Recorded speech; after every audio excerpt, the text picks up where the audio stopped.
If you're trying to do the business evaluation, what happens if you find out that the other side has deleted financial records? Well, attorneys are always telling their clients not to destroy evidence. It's got to come out. If you're shown to have deleted evidence, there are certain steps that the court can do. First of all, the court can make orders to try and recover these records.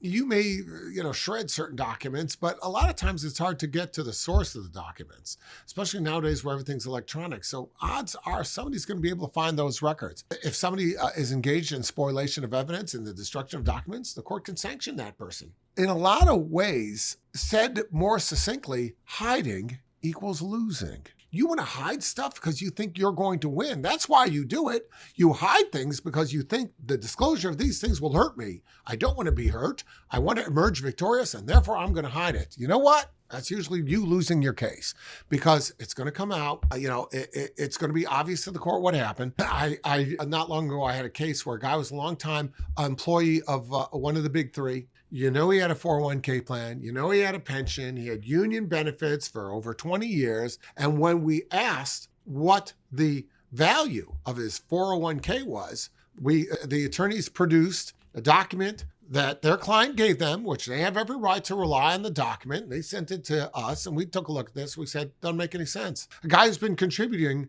even the minimum amount for so many years, 401k should be much bigger. So rather than take his word for it, which we were completely allowed to do, rather than do that, we subpoenaed the records directly from that company. And when we got the records, we saw that the 401k way bigger than this guy disclosed. And when we brought it to the court's attention, the court sanctioned the other side. The court lectured the other side. The court lectured the attorney for producing bogus evidence. Of course, he said, I didn't know.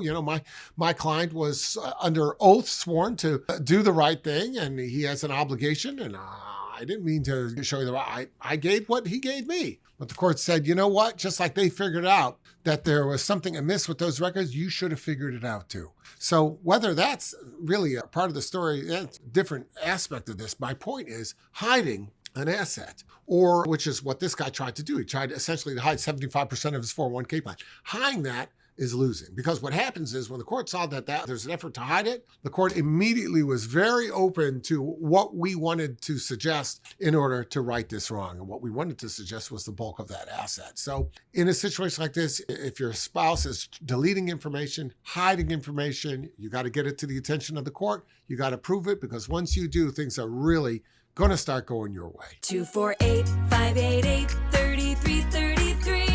248